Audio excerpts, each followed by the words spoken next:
Notre vie est ce qu'en font nos pensées. Chaque matin, nous nous réveillons avec le monde.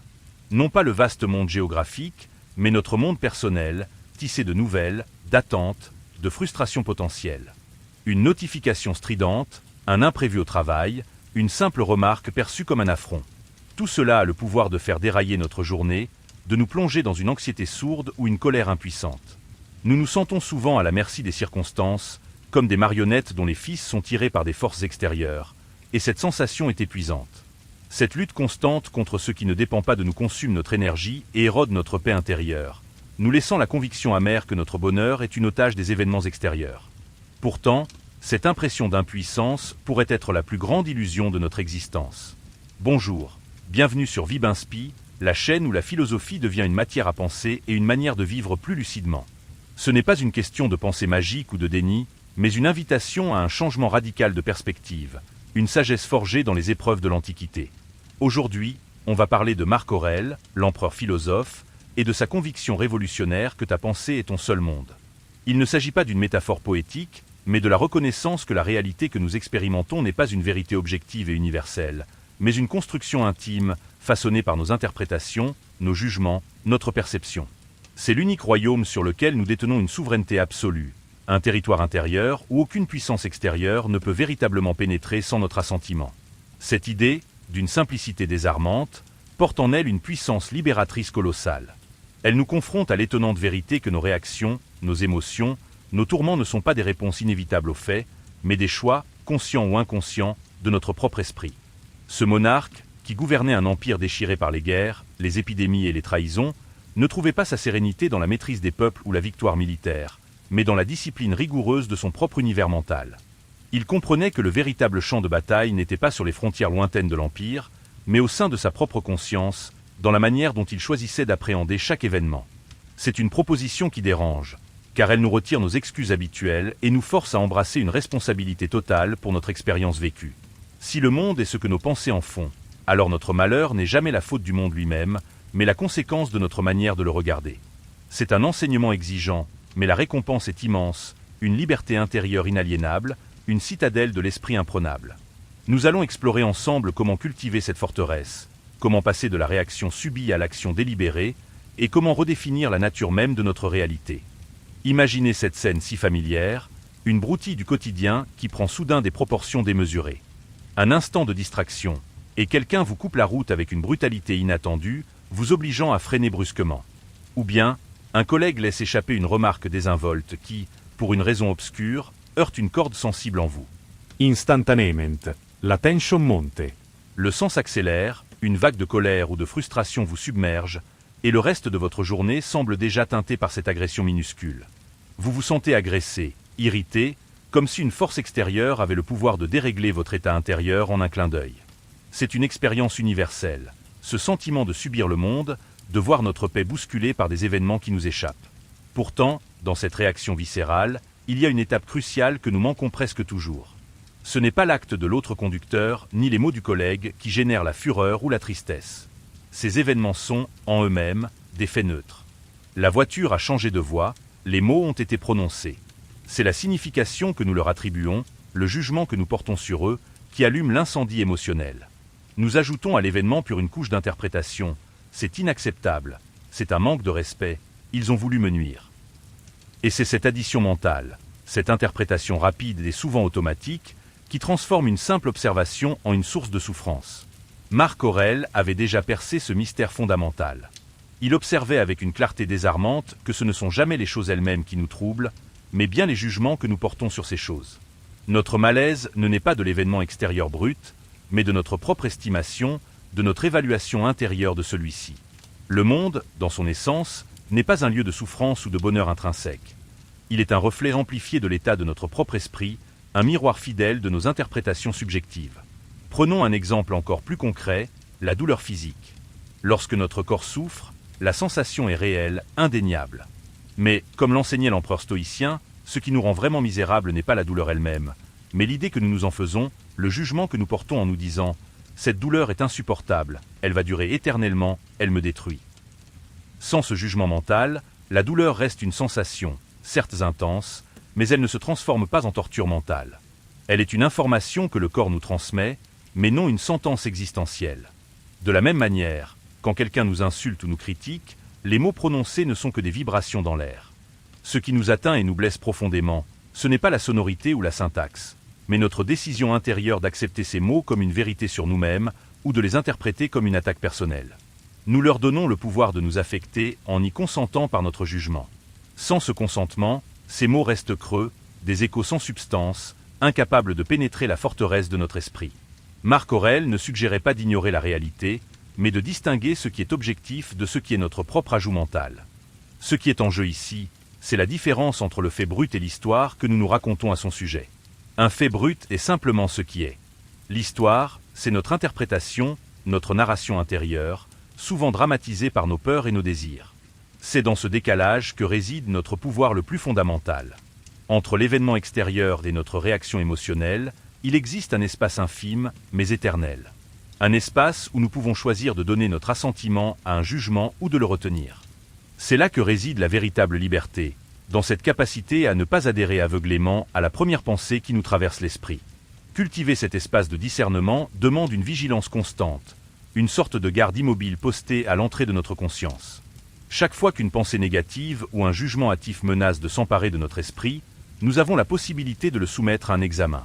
Est-ce un fait irréfutable ou une interprétation personnelle chargée d'émotions?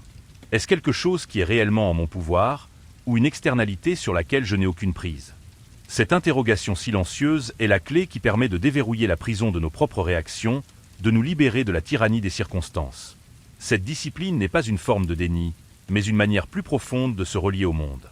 Elle nous invite à nous défaire de nos préjugés, de nos attentes non satisfaites, de nos jugements automatiques pour voir les choses telles qu'elles sont, sans le voile déformant de notre subjectivité.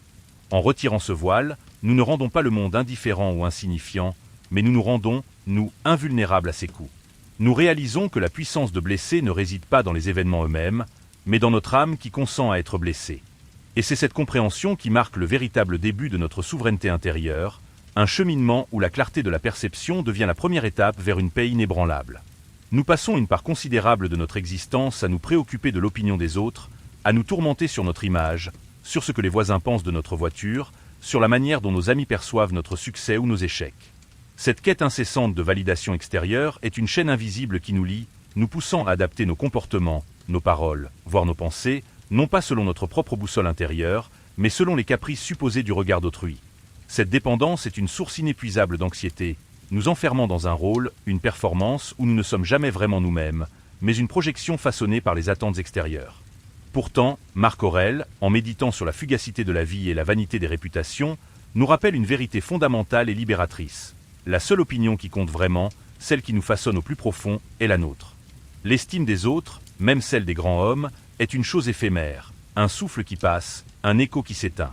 Il écrivait que tout ce qui est loué ou blâmé, tout cela est pareil à l'herbe des champs, fanant et repoussant, une illusion de permanence dans un monde en perpétuel mouvement. La seule permanence, la seule réalité stable est notre propre jugement, notre propre évaluation de nous-mêmes, de nos actions et de nos intentions. Cette idée n'est pas une invitation à l'arrogance ou à l'indifférence cynique envers les autres. Bien au contraire. Elle est un appel à l'introspection la plus rigoureuse. C'est reconnaître que si notre monde est le produit de nos pensées, alors la qualité de notre vie dépend intrinsèquement de la qualité de notre dialogue intérieur. Quelle est la teneur de nos pensées secrètes sur nous-mêmes? Nous sommes-nous donné le droit d'être imparfaits, d'échouer, d'apprendre? Ou bien sommes-nous nos critiques les plus féroces, nous infligeant des reproches constants et des attentes irréalistes? C'est dans ce sanctuaire intime de la conscience que se joue notre véritable destin. L'empereur philosophe invitait chacun à se retirer en soi-même. Car, selon lui, personne ne pouvait trouver un asile plus tranquille ou plus libre que celui qu'on trouve dans sa propre âme. Ce refuge n'est pas un lieu d'évasion, mais un espace de confrontation avec soi-même, où l'on peut examiner ses jugements, purger ses fausses croyances et fortifier ses principes. C'est là que l'on découvre que la véritable liberté ne consiste pas à échapper au regard des autres, mais à se libérer de la nécessité d'obtenir leur approbation.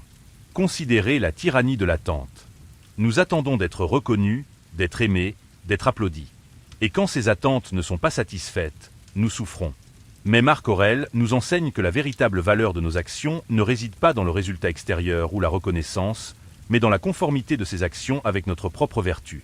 Si nous agissons avec intégrité, avec justice, avec bienveillance, alors notre récompense est déjà inscrite dans l'acte lui-même. L'approbation extérieure n'est qu'un bonus facultatif, agréable peut-être, mais jamais nécessaire à notre complétude. Cela ne signifie pas que nous devions vivre en ermite, coupés des interactions humaines. L'homme est un être social, et les relations sont une part essentielle de notre épanouissement. Mais l'approche stoïcienne nous propose de les vivre non pas dans une dépendance émotionnelle, mais dans une saine autonomie. Nous offrons notre amitié, notre aide, notre amour non pas pour obtenir quelque chose en retour, mais parce que cela est en accord avec notre nature rationnelle et sociale. Le don est sa propre récompense. La liberté que Marc Aurèle nous exhorte à conquérir est celle de définir nos propres critères de succès et de valeur, indépendamment du tumulte extérieur. Si un artiste crée une œuvre magistrale et qu'elle n'est jamais reconnue, sa valeur intrinsèque n'est pas diminuée. Si une personne vit une vie de droiture et de service, mais meurt dans l'oubli, sa vie n'en est pas moins noble. La mesure de notre valeur réside dans l'âme, dans la pureté de nos intentions, dans la cohérence de nos actes avec nos principes les plus élevés. Ce travail intérieur, cette édification d'une citadelle de l'âme où seule notre conscience est juge, est le chemin le plus sûr vers une tranquillité durable. Quand nous cessons de courir après les chimères de l'approbation extérieure, quand nous nous affranchissons de la dictature du « qu'en dira-t-on », un espace immense s'ouvre. Un espace pour la créativité, pour l'authenticité, pour la véritable connexion humaine, celle qui ne se fonde pas sur la nécessité, mais sur le partage d'une humanité commune. C'est alors que nous commençons à vivre réellement notre propre vie, et non une version édulcorée et réactive de celle-ci, nous préparant à embrasser l'entière responsabilité de notre cheminement intérieur, même face à l'inéluctable changement. Considérez la manière dont nous réagissons souvent à l'imprévu. Une panne de voiture inattendue sur le chemin du travail, un plan soigneusement élaboré qui s'effondre sans préavis, une catastrophe naturelle qui perturbe des milliers de vies. Notre première impulsion est souvent la résistance, la frustration, voire la colère. Nous nous sentons victimisés par le destin, comme si le monde avait un compte personnel à régler avec nos arrangements et nos désirs. Cette résistance à l'inéluctable, cette lutte contre ce qui ne dépend pas de nous, est une des principales sources de notre mal-être, un puissant fond d'énergie gaspillée et de souffrance inutile. Marc Aurèle nous offre une perspective radicalement différente, une clé pour transformer notre relation à l'adversité. Il ne s'agit pas d'un déni passif des difficultés, mais d'une acceptation active de ce qui est. Il enseignait que le destin s'accorde avec chaque événement de la même manière que la branche d'une plante s'accorde avec la racine. Tout ce qui arrive est ce qui doit arriver, et tout ce qui doit arriver est ce qui convient. C'est une affirmation puissante. La nature, l'univers, le destin n'est pas votre adversaire. Les choses ne vous arrivent pas pour vous punir, mais comme une partie intégrante du grand tissage de l'existence. Cette acceptation n'est pas de la résignation, mais une forme de sagesse profonde qui reconnaît les limites de notre pouvoir. Nous ne contrôlons pas les événements extérieurs, mais nous contrôlons notre perception et notre réaction à ces événements. Si une pierre vous heurte, la douleur est une sensation physique. Mais l'idée que cette douleur est injuste ou insupportable est un jugement mental que vous ajoutez, et c'est ce jugement qui transforme la sensation en souffrance morale. Marc Aurèle insistait sur le fait que la mort, par exemple, n'est pas en soi un mal. Ce qui est un mal, c'est le jugement que nous portons sur la mort.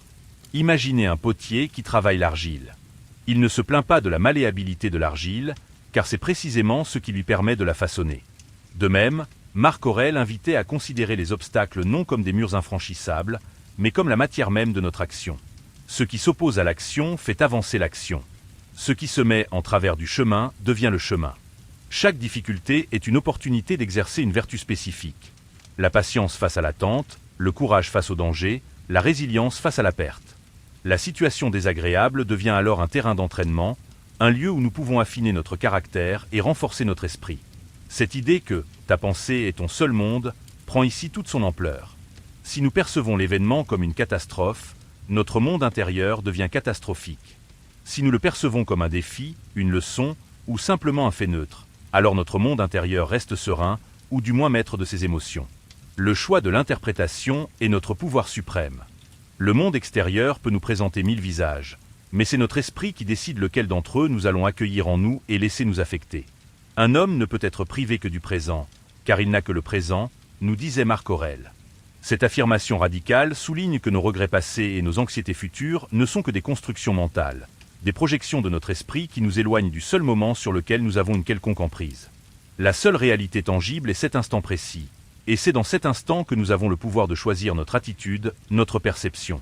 En nous concentrant sur le présent, en acceptant ce qu'il contient sans le juger, nous nous libérons des chaînes du passé et des illusions du futur. Cette discipline de l'acceptation de l'inéluctable et de la concentration sur le présent est un exercice quotidien, une pratique constante de détachement et de discernement. Elle nous demande de séparer les faits de nos jugements, l'événement de notre récit intérieur. En cultivant cette habitude, nous cessons de vivre comme des victimes du destin et commençons à vivre comme des architectes de notre propre expérience. Nous réalisons que la véritable force ne réside pas dans la capacité à changer le monde, mais dans la capacité à changer notre propre regard sur le monde. Et c'est dans cette transformation de la perception que se trouve la voie vers une liberté inébranlable, nous préparant à comprendre comment cette liberté s'incarne dans nos relations avec les autres, même les plus difficiles. Nous avons tous connu cette frustration tenace, ce sentiment d'impuissance face au comportement d'autrui. Un collègue paresseux qui ne fait pas sa part, un membre de la famille qui répète les mêmes erreurs, un ami qui trahit la confiance. Nous nous sentons souvent tiraillés par le désir de changer les autres, de les améliorer selon nos propres critères, ou du moins de les forcer à agir d'une manière qui nous convient mieux. Cette tentative de contrôler le monde extérieur, et particulièrement les actions et les pensées des autres, est une source intarissable de déception, de colère et de ressentiment, nous enfermant dans un cycle de frustration et d'attente non satisfaite. Marc Aurèle nous ramène à une vérité essentielle, souvent douloureuse à accepter, mais profondément libératrice. Nous n'avons aucun pouvoir sur la volonté d'autrui. Les gens agiront toujours selon leurs propres représentations, leurs propres jugements, leurs propres impulsions, qu'ils soient sages ou insensés. Il écrivait qu'il est absurde de s'étonner qu'un figuier produise des figues, et que l'on ne devrait pas non plus s'étonner qu'un homme agisse selon son caractère. Chercher à changer la nature des autres est une entreprise vaine, aussi futile que de vouloir qu'une figue pousse sur un chêne. L'empereur philosophe nous invite à une forme de discernement radical. Il y a ce qui dépend de nous, et ce qui n'en dépend pas. Nos propres jugements, nos impulsions, nos désirs, nos aversions, et en un mot, tout ce qui est notre œuvre, cela dépend de nous. Ce qui ne dépend pas de nous, ce sont notre corps, nos biens, notre réputation, nos dignités, et en un mot, tout ce qui n'est pas notre œuvre. Et les actions des autres tombent clairement dans cette dernière catégorie. Accepter cette distinction n'est pas un signe de faiblesse, mais une démonstration de sagesse et de force intérieure. Cela ne signifie pas pour autant qu'il faille ignorer les injustices ou se désintéresser du sort des autres. Marc Aurèle était un empereur, profondément engagé dans la gestion de son empire et le bien-être de ses sujets. Mais son action n'était jamais basée sur l'illusion de pouvoir forcer la vertu chez les autres, mais sur l'exercice de sa propre vertu, en agissant avec justice, avec bienveillance, avec raison. Il comprenait que la seule influence réelle que nous pouvons avoir est celle de l'exemple et de la persuasion rationnelle, jamais celle de la contrainte ou de la manipulation. Quand quelqu'un agit de manière répréhensible, notre première réaction est souvent de le juger, de le condamner. Mais Marc Aurèle nous suggère une autre voie. Il nous rappelle que l'homme qui commet une faute agit par ignorance du bien. Il ne choisit pas le mal pour le mal, mais parce qu'il croit, erronément, que cela lui apportera un bénéfice ou un avantage. Comprendre cela n'excuse pas la faute, mais cela change notre perception de l'offenseur. Il n'est pas un ennemi à haïr, mais un être humain égaré, qui a besoin d'éducation ou de compassion, plutôt que de notre colère. Cette perspective est un antidote puissant au ressentiment. Si notre pensée est notre seul monde, alors laisser la colère ou la haine envers quelqu'un envahir notre esprit, c'est lui donner le pouvoir de détruire notre paix intérieure. C'est comme boire du poison en espérant que l'autre meure. Marc Aurèle insistait sur le fait que le meilleur moyen de se venger de son ennemi est de ne pas lui ressembler. En répondant à la méchanceté par la sagesse, à la colère par le calme, à l'injustice par l'intégrité, nous protégeons notre propre âme et nous affirmons notre souveraineté sur notre monde intérieur. Cette approche nous libère de la tyrannie des attentes. Nous pouvons interagir avec les autres en offrant le meilleur de nous-mêmes, sans conditionner notre bonheur à leur réponse. Nous pouvons aimer, aider, conseiller, mais toujours en gardant à l'esprit que le résultat de nos actions sur autrui ne nous appartient pas. Cette liberté permet des relations plus authentiques, moins chargées d'exigences et de déceptions. Nous cessons de vouloir modeler les autres à notre image et nous apprenons à les accepter tels qu'ils sont, dans leur complexité et leurs imperfections, tout en nous concentrant sur l'amélioration de nous-mêmes. En comprenant que les défauts des autres sont, pour eux, aussi naturels que nos propres vertus le sont pour nous, nous développons une empathie, une tolérance qui apaise notre esprit. Nous ne sommes plus esclaves de leurs erreurs, mais maîtres de nos réactions. Cette capacité à se détacher des actions d'autrui, tout en conservant une bienveillance fondamentale, est une pierre angulaire de la sagesse stoïcienne. Elle nous prépare à affronter les jugements les plus difficiles, non pas en cherchant à les modifier, mais en transformant notre propre rapport à la nature éphémère de toute chose. Pensez à ces moments où notre esprit s'égare dans le passé, ressassant des erreurs, des opportunités manquées, des paroles blessantes. Ou bien, il se projette avec anxiété dans l'avenir, anticipant des problèmes, craignant des échecs, nourrissant des inquiétudes pour ce qui pourrait arriver.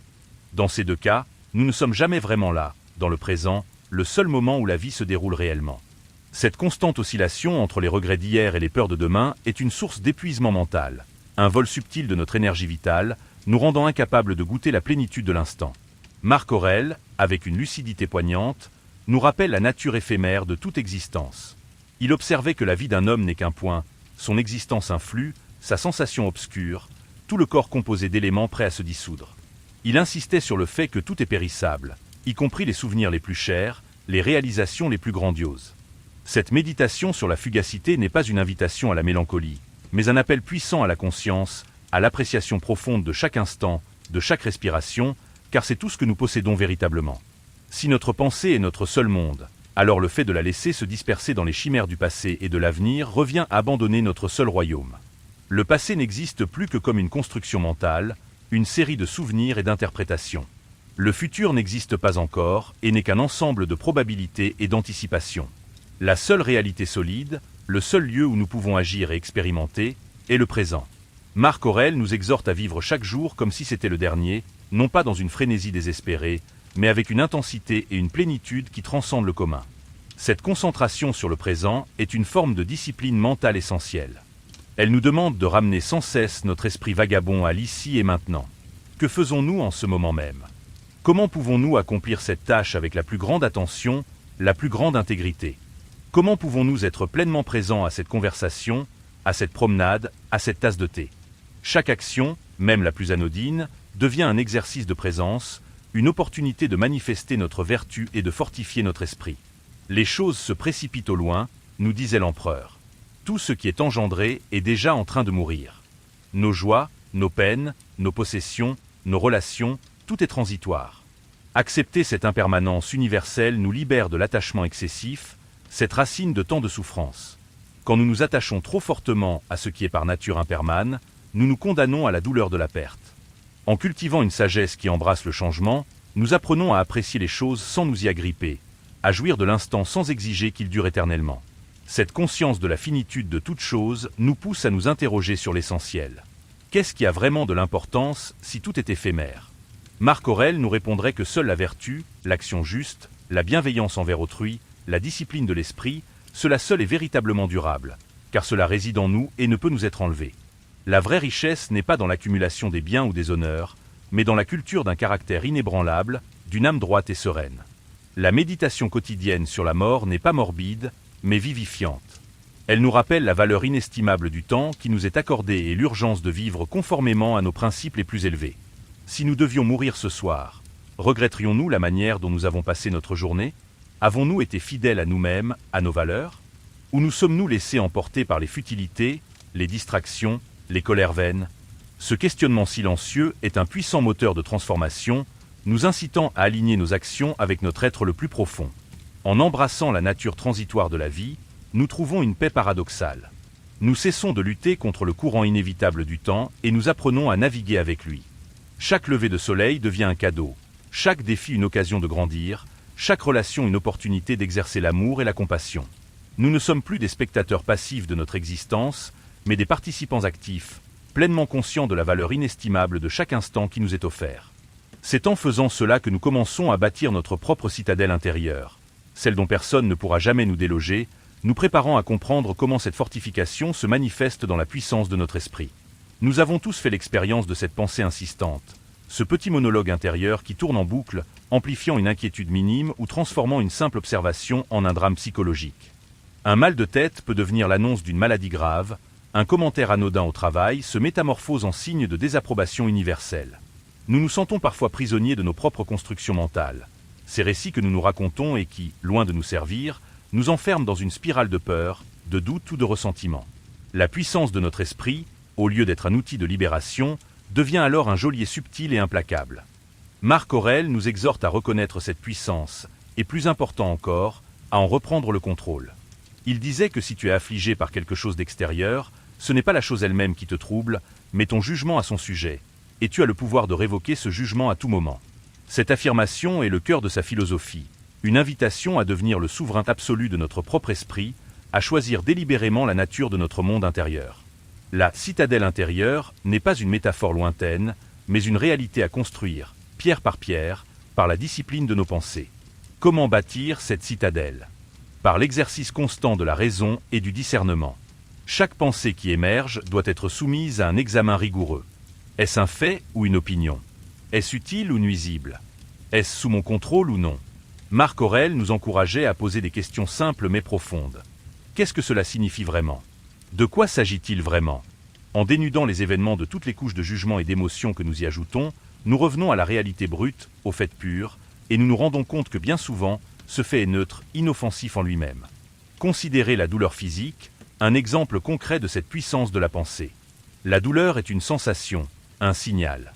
Mais la souffrance psychologique, l'idée que cette douleur est intolérable, injuste, ou qu'elle nous détruit, est une construction de notre esprit. Marc Aurèle nous enseignait qu'il est possible de séparer la sensation de la représentation. On peut sentir la douleur sans y ajouter le jugement de mal, sans la laisser envahir tout notre être. C'est un exercice de concentration et de détachement qui exige une pratique constante, mais qui révèle l'immense capacité de l'esprit à moduler son expérience. La véritable force ne réside pas dans l'absence de problèmes ou de douleurs, mais dans la capacité à les affronter sans que notre paix intérieure ne soit ébranlée. Il ne s'agit pas de nier la réalité, mais de la regarder en face avec une clarté sans concession, en sachant que le seul pouvoir qu'elle a sur nous est celui que nous lui concédons. Marc Aurèle soulignait que le sage n'est pas celui qui est exempt de pensées négatives, mais celui qui refuse de leur donner son assentiment, qui ne les laisse pas s'installer et proliférer. Le monde extérieur nous bombardera toujours d'informations, de défis, de jugements. Mais notre esprit est la seule porte d'entrée de ces influences. Nous sommes les gardiens de cette porte. Si nous la laissons grande ouverte à toutes les pensées intrusives, à toutes les opinions d'autrui, à toutes les peurs infondées, alors notre monde intérieur sera un chaos. Mais si nous exerçons un contrôle vigilant, ne laissant entrer que ce qui est utile, vrai et vertueux, alors notre esprit devient un sanctuaire de paix, une citadelle imprenable. Cette discipline de la pensée est la base de toute liberté. Elle nous libère de la tyrannie des passions, de l'esclavage des circonstances. Elle nous donne le pouvoir de choisir notre réaction, même face aux épreuves les plus dures. Un homme peut être enchaîné, mais sa pensée reste libre. Il peut être torturé, mais le jugement qu'il porte sur sa torture reste sien. C'est cette ultime liberté, la souveraineté sur notre propre esprit, que Marc Aurèle nous invite à conquérir. En comprenant que notre unique richesse est cette forteresse intérieure, nous sommes prêts à aborder la question de l'action juste, non pas comme une contrainte, mais comme une expression de notre être profond. Il est facile de se laisser submerger par l'agitation du monde, par la pression des objectifs à atteindre, par le désir d'accumuler des biens, des honneurs ou des succès. Nous courons souvent après des chimères, croyant que notre bonheur réside dans l'obtention de quelque chose d'extérieur, quelque chose que le monde pourrait nous offrir. Cette quête insatiable nous maintient dans un état de tension constante, de manque perpétuel, car il y a toujours un nouvel objectif, une nouvelle possession, une nouvelle reconnaissance à rechercher. Au milieu de ce tumulte, il est facile de perdre de vue ce qui est réellement important, de laisser nos actions se déconnecter de nos valeurs les plus profondes. Marc Aurèle nous ramène à l'essentiel, à la seule véritable mesure d'une vie bien vécue, l'action juste, accomplie avec vertu. Il ne s'agit pas d'une philosophie de la passivité ou de l'indifférence, mais d'une doctrine de l'engagement conscient et vertueux dans le monde. Il soulignait que le but de la vie n'est pas de vivre dans l'inaction, mais d'agir selon sa nature, qui est une nature rationnelle et sociale.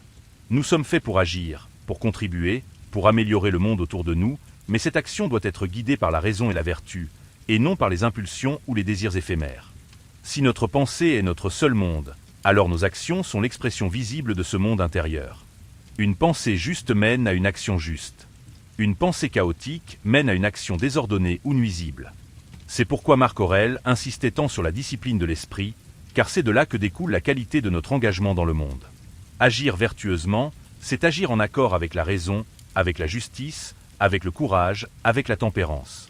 Ce ne sont pas des idéaux lointains, mais des principes concrets qui peuvent guider chaque décision, chaque interaction, chaque effort. Considérez la simplicité de cette approche.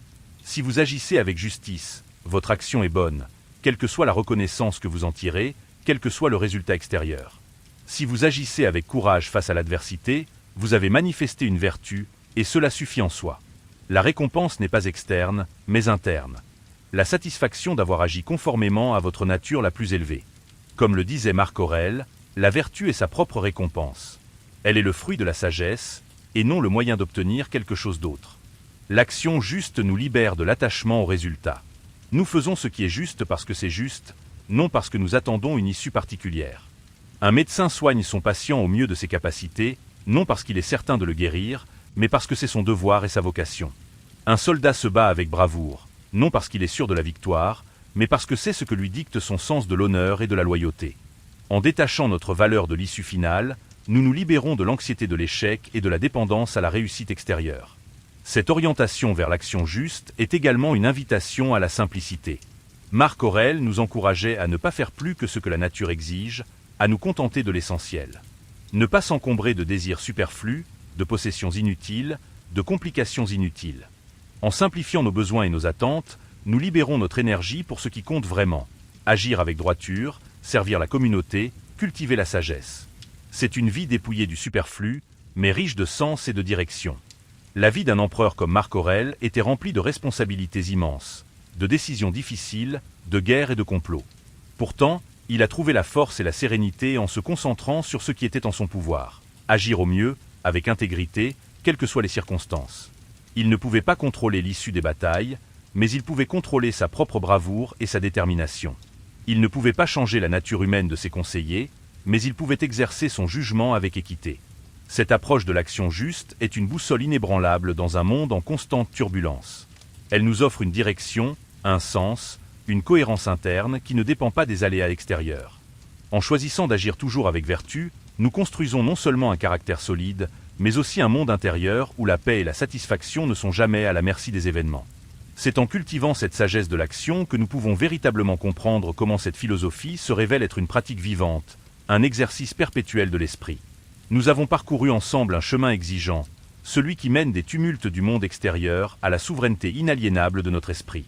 Ce voyage n'était pas une simple exploration intellectuelle, mais une profonde réorientation du regard, une transmutation intérieure qui nous invite à reconnaître que la carte de notre réalité n'est pas tracée par les événements eux-mêmes, dans leur brutalité ou leur splendeur, mais par la manière dont nous les interprétons, les accueillons et les laissons résonner en nous.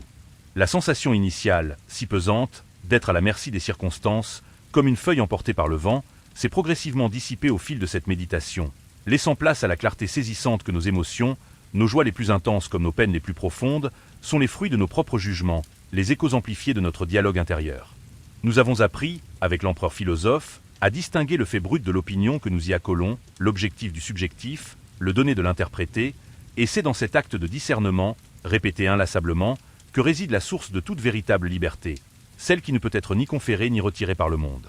La compréhension s'est faite plus dense, plus enracinée, comme une vérité qui s'ancre profondément dans l'être. L'idée que ta pensée est ton seul monde n'est plus une simple formule théorique, mais une vérité vivante, palpable, une conscience aiguë que notre bien-être, notre sérénité, notre capacité à naviguer les épreuves ne dépendent pas de la perfection des circonstances extérieures, toujours fluctuantes et imprévisibles, mais de la solidité et de l'imperméabilité de notre forteresse intérieure. Chaque obstacle qui se dresse devant nous, chaque interaction humaine, qu'elle soit harmonieuse ou conflictuelle, chaque moment présent, dans son calme comme dans son urgence, devient une opportunité précieuse d'exercer cette maîtrise de soi, de choisir l'attitude juste, la réponse éclairée, de décider d'agir avec sagesse plutôt que de réagir par une impulsion aveugle et souvent destructrice. C'est un travail incessant, une vigilance constante de chaque instant, une auto-observation sans relâche, mais c'est l'unique chemin avéré vers une paix durable, une tranquillité d'âme qui ne peut être ébranlée par les vents contraires de l'existence ni par les tempêtes qui menacent de nous submerger, car elle est bâtie sur le roc de la conscience. Ce chemin de sagesse nous révèle, avec une force renouvelée, que la grandeur véritable ne se trouve pas dans la conquête de territoires extérieurs, dans l'accumulation de richesses éphémères ou l'obtention d'honneurs futiles, mais dans la conquête de soi-même, dans la capacité à régner sur son propre royaume mental, à le maintenir ordonné et juste. Il ne s'agit pas de fuir le monde et ses responsabilités, mais d'incarner la vertu au cœur même de son agitation, d'y infuser la clarté de notre pensée, la rectitude de notre jugement. Notre pouvoir est immense, même si nous l'oublions trop souvent, car, comme le disait Marc Aurèle avec une simplicité percutante, si tu souffres de quelque chose d'extérieur, ce n'est pas la chose elle-même qui te trouble, mais ton jugement à son sujet, et tu as le pouvoir de révoquer ce jugement à tout moment.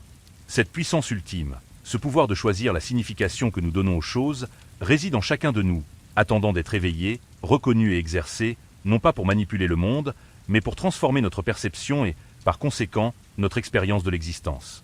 Si cette perspective a résonné en vous, si elle a allumé une étincelle de lucidité, ravivé une intuition profonde ou offert un nouveau cadre pour appréhender votre propre vie, n'hésitez pas à laisser un commentaire pour partager vos propres réflexions, vos prises de conscience ou les défis que vous rencontrez sur ce chemin. Aimez cette vidéo si elle vous a apporté quelque chose de précieux, si elle a enrichi votre journée ou votre réflexion. Car chaque geste de soutien contribue à la diffusion de ces idées transformatrices. Et pour poursuivre ensemble cette exploration des sagesses antiques et modernes qui éclairent notre quotidien, cette quête d'une vie plus consciente et plus sereine, je vous invite à vous abonner à la chaîne. Philosopher, c'est agir sur le présent. Commence par t'abonner.